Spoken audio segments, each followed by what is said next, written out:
We're super excited today. We are going diving. We are going to the Salt Pier, which you may have heard about in Bonaire. It's one of the most famous dive sites.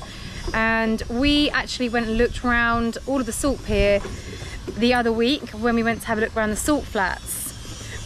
So it's a beautiful dive. You can go straight in from the beach and it's progressive. So the pier obviously gets deeper and deeper.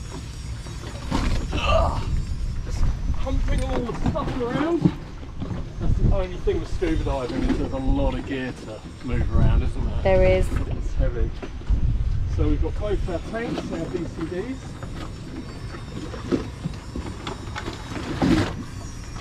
And our kit bag. As they say in life, anything worth having takes effort. I think we're good to go. You ready? Ready.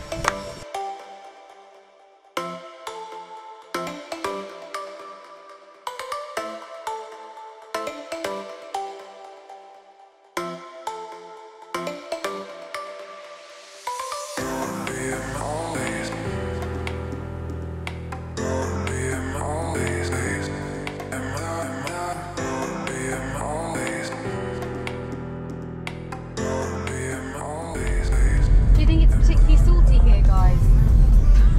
No, I don't. Clues in the name. You know, might be.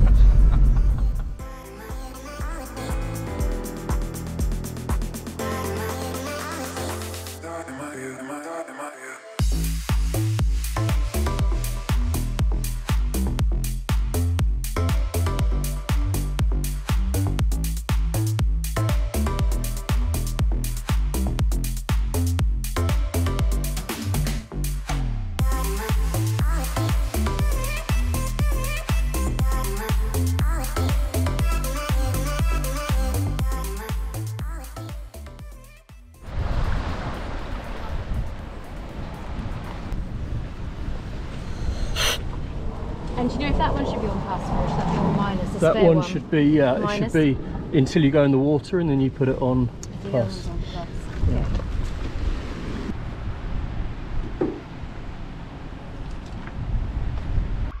Oh, it's deep.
was absolutely amazing. So this is the story. We woke up one morning after having a little bit of a rolling night, so we didn't have the greatest sleep. Yeah, it wasn't too bad. Wasn't too bad, but we knew there was a little bit of rocking going on. Anyway, we got in the tender and went to shore to go and get some breakfast, do a little bit of work in an internet cafe. So we tied the tender up in the dinghy dock in Bonaire. We got off, went to the cafe, sat with our laptops, having a coffee. We were probably only 20 minutes in there. Yeah, not even 20 minutes. Food had just arrived. And I got a call from Sophie, from Ryan and Sophie Sailing. I looked at the phone, picked it up, said, "Hi Soph, how are you doing?" She was like, "Yeah, good, good." And I said, "Are you meeting us for coffee?" She said, "No, there's an issue at the dinghy dock." And I said, "What issue?" She said, "Well, your tender's filled up with water and you need to get here now." And I said, what do you mean? Like a little bit of water? Or she went, "No, it's serious, you need to get here now." So I got off the phone from Sophie, relayed everything to James. James literally sprinted out of the door. Our food was there, our laptops were there. It was literally a sprint to go and find out what was wrong. Yeah, so I just dashed down to the dock. I didn't know what had happened. I mean, it filled up with water. It's a rib. It's an inflatable. Which you know, I didn't understand what was going on. Got round the corner to where the dinghy dock is, and literally the waves were probably a metre high. Like the swell was about a metre, and what had happened? The swell had been hitting the concrete promenade, bouncing back and pushing the tenders under the wooden pier.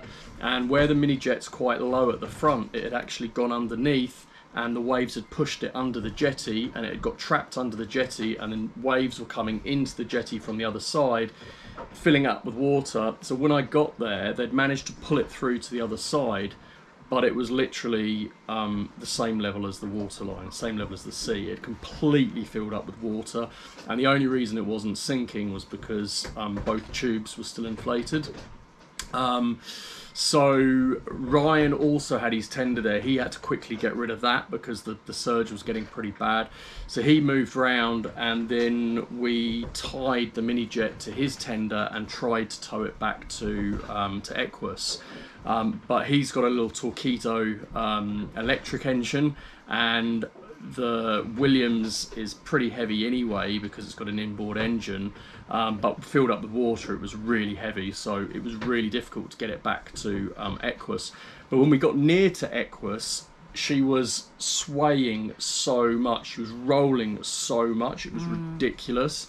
And we were really, there was no way we were going to be able to get it into the tender garage. So we thought about dropping one of the halyards and pulling the Williams up on the side of the boat, but the mast was swaying so much. And at that same time, a neighbouring yacht on a catamaran, Lil Ven, I think their name was, he came over in his tender and offered to pull us back to his boat, and he had davits on the back of his catamaran. Obviously, because it's a catamaran, it wasn't rolling as much as we were. So that's what we did. We got it winched up. I mean, luckily we didn't break his davits because again the mini-jet's pretty heavy, and then filled up with water. But then I opened the engine bay because the engine bay is sealed, but it's it's not watertight really, not for being underwater anyway.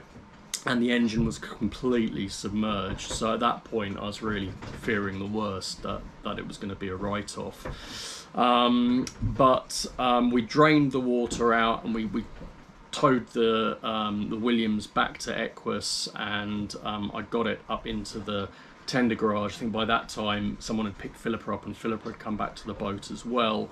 Do you remember inside when we opened the door to Aequus? And we just looked inside, and all of our washing up that we had from the morning was all over the floor. So where the boat had obviously been sitting and tilting like this, all the drying up had just gone everywhere. Yeah. I mean, Bonaire, it sits sort of in the trade winds. So the predominant winds are sort of coming from the east most of the time. But they have these things called reversals. They have like 2, 3, 4 maybe a year. and it tends to be more, I believe, during hurricane season. And what happens is the wind shifts direction and the waves shift direction, and it can be, you know, a pretty dodgy place to be anchored or on a mooring ball there when you have a reversal. But this wasn't a reversal. This was just a freak swell that came in. Yeah. The wind was still blowing in the direction that it usually does, but this weird swell came in. And the thing that was even stranger was that about 2 hours later, it was back to normal again. It literally was an hour and a half of craziness, and then it was back to normal. I mean, I remember looking, when I was on the catamaran, looking back at Aequus, thinking, should I be more worried about Aequus now than the Williams? Because the amount she was rolling, it was just insane. Do you remember the guy as well that we met on the dock? He said, I've never seen this. Yeah. He said, and we were like, yeah, sure. But he said, I have never seen this, and he's lived there all his life. Yeah. So it was, I don't know where it came from. It was just freaky. I mean, every single boat that was on that dock, not just the tenders, the smaller yachts that were there, and also all the fishing boats and the charter boats, they all left. Like, the dock was empty. Everyone took their boat off the dock. But unfortunately, our Williams sort of really bore the brunt of it, didn't it? Yeah. And poor William, who was sat there. Like... So we got the Williams back to Aequus. I immediately phoned Williams in the UK and spoke to them, and I said, look, this has happened. What do you think? Is it a complete write-off? You know, the engine's been underwater. And I spoke to a guy called Phil, and he said, look, you're not the first person to have this happen. We have managed to, you know, salvage the situation in the past. I can talk you through what you need to do, but the important thing is you need to do it now. Now that you've drained the water out of the engine bay, you need to get on it now, because every moment that you wait, corrosion is happening. You know, salt water's got on there and it needs to be rinsed off before the corrosion really does a lot of damage. So he said what we should do is completely hose down the boat and the engine bay, which we did. We completely sprayed it with fresh water. We then used a salt away solution, and we scrubbed the engine. We washed it with a salt away, which dissolved salt, got it everywhere that we could, rinsed it off again. We then drained all the fuel out of the boat, all the petrol, because there's a pretty high chance that water had got into the petrol tank. We then unscrewed the spark plugs and checked that there was no liquid in there, no water in there, and there wasn't. They were actually really, really dry, so that was good. But as a precautionary measure, he said put a little bit of diesel in each cylinder head just to lubricate it, so we did that. And then we changed the oil, and we also changed the fluids as well, the coolants, and put it back together. That took up most of day one, and I didn't actually film any of that because it was a bit of a panic. It was a real disaster. It was not nice to see or deal with. So, yeah. I mean, for us, I mean, apart from the fact that it's, you know, I really like the tender. I'm really fond of the Williams. Probably more than the yacht. I really love that Williams. Apart from that, if you haven't guessed already. But apart from that, for us, not having a tender it's almost game over, because you know, we anchor majority of the time, and without a tender we can't get to shore. You know, we can't get to shops, we can't, you know, there's so much stuff we can't do. We've used the paddleboard quite a few times to get into shore regardless of the tender. There's only so many journeys you can do on that. If you've got a bit of a wave coming, there's absolutely no way we can use that. And now it's deflated itself as well. So. But anyway, where you join us is on day 2, where I've done everything that Williams have told me to do. The engine is turning over, but it's not starting. So on day 2, to troubleshoot why the engine isn't starting, Williams said that I should check that we were getting a spark at the spark plugs, whether we had ignition, so we checked that. They also said we should check the fuel injectors, that the pattern of spray that the fuel injectors are spraying are all uniform. We did that, and we found that one of them was slightly irregular and it looked like there was some liquid in there, probably water. So we then started to prime the fuel, get rid of any fuel that's in the fuel line and suck some of the clean fuel from the tank. Right, I'll tell you what, let me hold it, you crank the engine, so...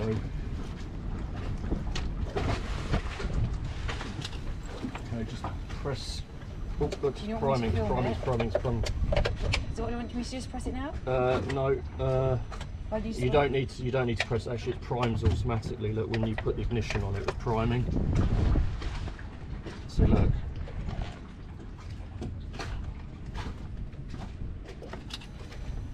See that?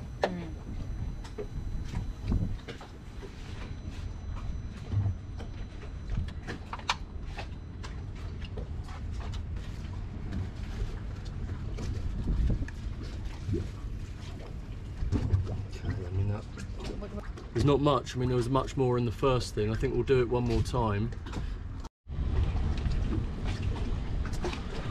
So we've purged the fuel line. There was a little bit of water in the fuel line going to the injectors, so we've got rid of that, and the injectors seem to be spraying properly now. So for about the 20th time, we're now going to see if the engine starts. Fingers crossed.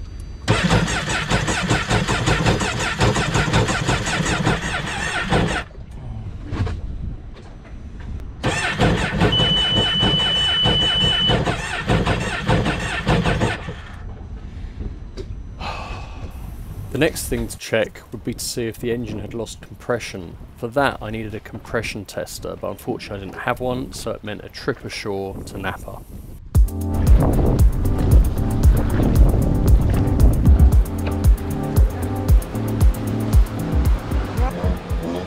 So I'm off to Napa Auto Parts to see if I can get a compression tester to test the cylinders on the Minijet, because according to Williams we've got fuel getting to the injectors, we've got ignition, we've got a spark getting to the spark plugs, but the engine's not running. So we need to rule out that there's a major problem with the engine, so we need to do the compression test. So I'm going to get the tester, and then fingers crossed it's not that, because if it is that, that's probably going to be above my level of expertise at that point.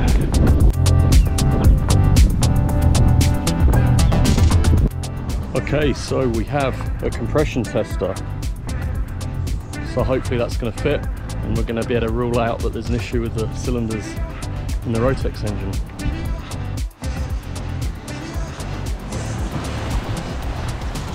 So this was the dinghy dock just here, and we left the Minijet for maybe 20 minutes. We went for breakfast, and in that time a huge swell came in. I mean, it didn't look that big on camera, but it was enough that the tide, that when the waves, they came in, they hit the concrete and they bounced back onto the dock. And the waves were so big that it was allowing the Minijet to go underneath the pier, and it went underneath the pier, got trapped sort of directly underneath, and got smashed onto the surface as the waves came in. And eventually it went through to the other side, or people helped, Ryan and Sophie helped and got it through to the other side. But whilst it was trapped under there, waves were coming over, and the boat just filled up with water till it was pretty much, if it hadn't have been for the tubes, if it hadn't have been for that, it would have sunk. So just to give you a quick update, we're now on day 3 of trying to rescue the Minijet. Yesterday we went to Napa to get the compression tester. Unfortunately it didn't fit. I went back to get the correct thread size, but now the length between the top of the engine and where the spark plugs goes in is about that big, and it's too long. Basically the tube, I haven't got enough tension to twist the thread into the spark plug, so it needs an adapter, which I can't get. We've got to the point now where I think I've done pretty much as I can do. Yesterday we did get the engine to, it sounded like it wants to fire. It was probably the closest we'd got yet to getting it to fire, but still it didn't start. This morning I've tried again and it's the same, it's not starting. I kind of feel that I've really got to as far as I can go with it. I need really to get someone with a bit more expertise to have a look at. I've tried to phone a couple of mechanics on the island today, but so far I have no luck. A friend of ours in Curacao who actually fixes tenders and ribs, I've been speaking to him on WhatsApp today, and he thinks that we might have a better chance in Curacao. Apparently there's a Sea-Doo dealer in Curacao and obviously the Rotax engine is used in Sea-Doo jet skis, so possibly we might have to sail back to Curacao if I can't find someone on the island here who'd be able to help.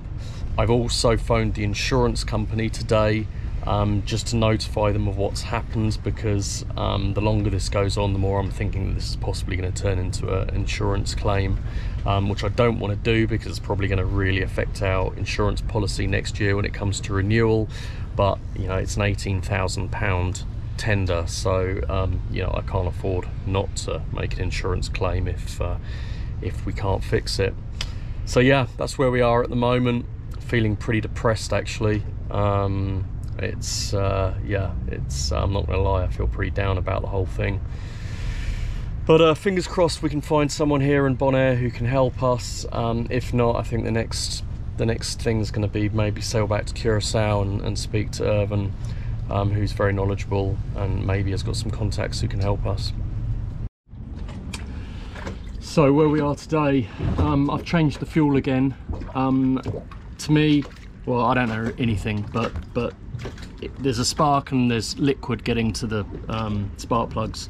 So I'm possibly thinking that the fuel's been contaminated, or maybe there was some water in it. We've obviously already changed it once, but I've drained it all out of the tank, cleaned the fuel pump, and replaced the fuel. I've also put a bit of petrol additive in there as well that gets rid of any moisture in the fuel. And then after sort of speaking to Williams again today, they've said, look, if you can manage it, take the inlet manifold off. So that's what I've done. That's this thing here. So essentially the air filter is attached here. It sucks in air. These are where the injectors go, and then that goes into the engine. And lo and behold, I took that off and there was probably at least a cup full of water in there. So I think what's been happening is that probably the fuel was okay. The second lot of fuel we put in probably was okay, but when I was turning over the engine, it was sucking air in, but it was also sucking water in. That was contaminating the fuel that was good, that was in the cylinders, and we weren't getting any ignition. So I think, fingers crossed, that's what's happened. But obviously, I don't know at the moment, even if we do get it started, whether the damage is terminal to the engine. But fingers crossed we can get it started. That'll at least be a step in the right direction. Right, so I've put it all back together again now. I've refitted the inlet manifold after cleaning it, getting rid of all the water. I've also cleaned up the engine underneath on the outside. There was some salt there. Obviously I couldn't get to that when the inlet manifold was in place, but I've cleaned that up. I've tested the injectors again. Fuel's getting through there. Obviously we've flushed the fuel system through again today, so I'm hoping the fuel is a-okay. And yeah, I think that's about it. I think we're ready to give it a start, and please, please, please start, because I think this really is as far as I can go now. This is as far as I can do. Let's give it a go.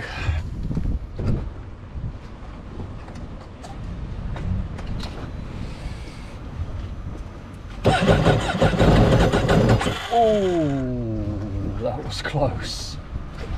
One more time, come on.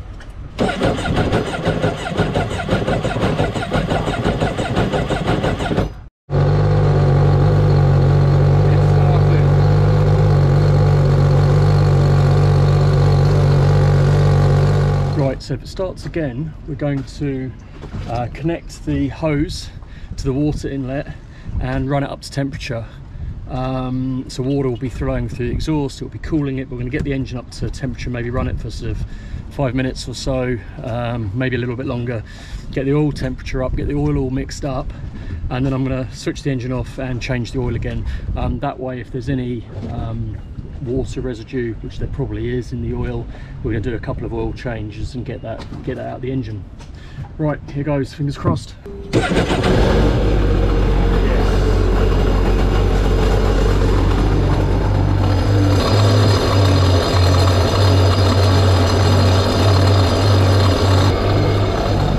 Looks like the smoke stopped a bit, so hopefully that's a good sign.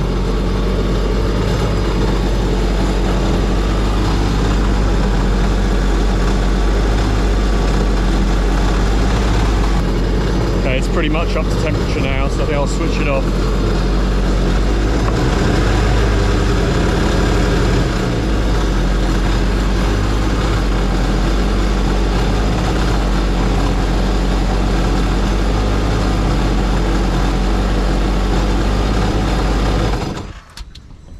So a little look at the oil. Yeah, that's a bit milky. It's definitely a bit milky. So I think we definitely need to do an oil change, maybe a couple. So just taking the oil out now, but you can see that it's very, very milky. You know, it should be either clear as it's new oil, or it should be black, but it shouldn't be that colour. So we're definitely going to have to do probably a couple of oil changes, I'd have thought. I've got a spare oil filter, so I'll probably do an oil change, let it run up to temperature, suck it all out again and see what the oil state of the oil is. If the oil's okay, then I'll change the filter and do another oil change. But yeah, I don't think we're out of the woods yet, but hopefully the engine is running and it's starting first time, so that's definitely positive.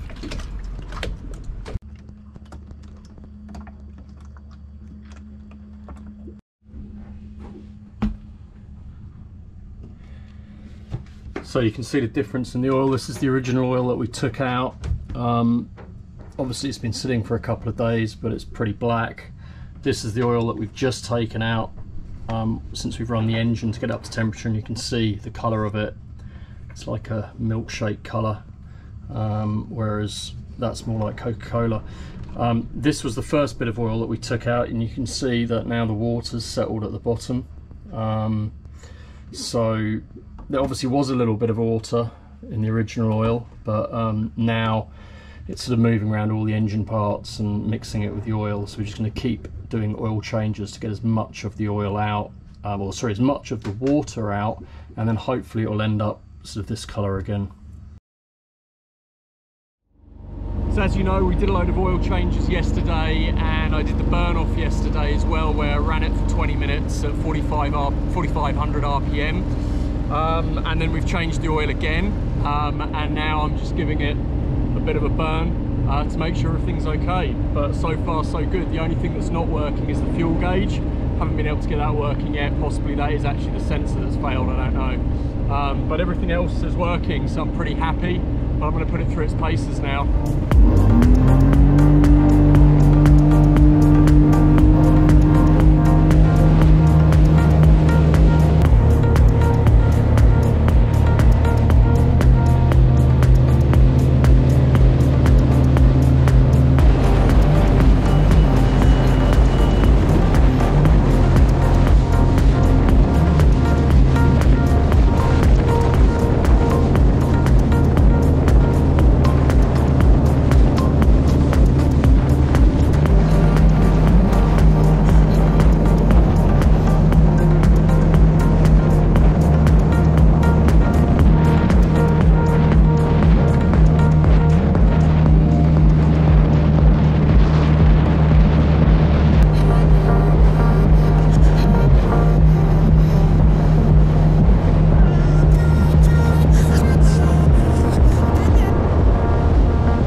Out, so that seemed okay. I think I'll give it a run a bit more, but so far it's looking good.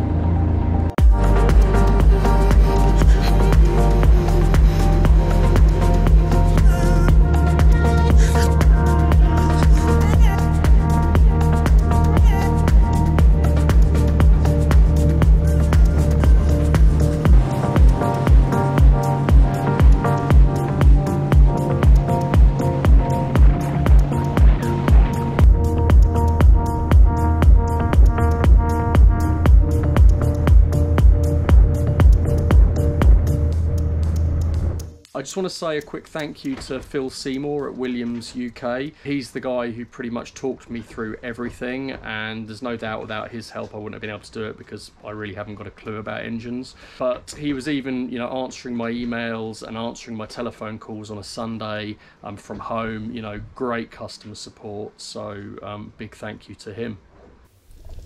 Next time, aboard Aequus.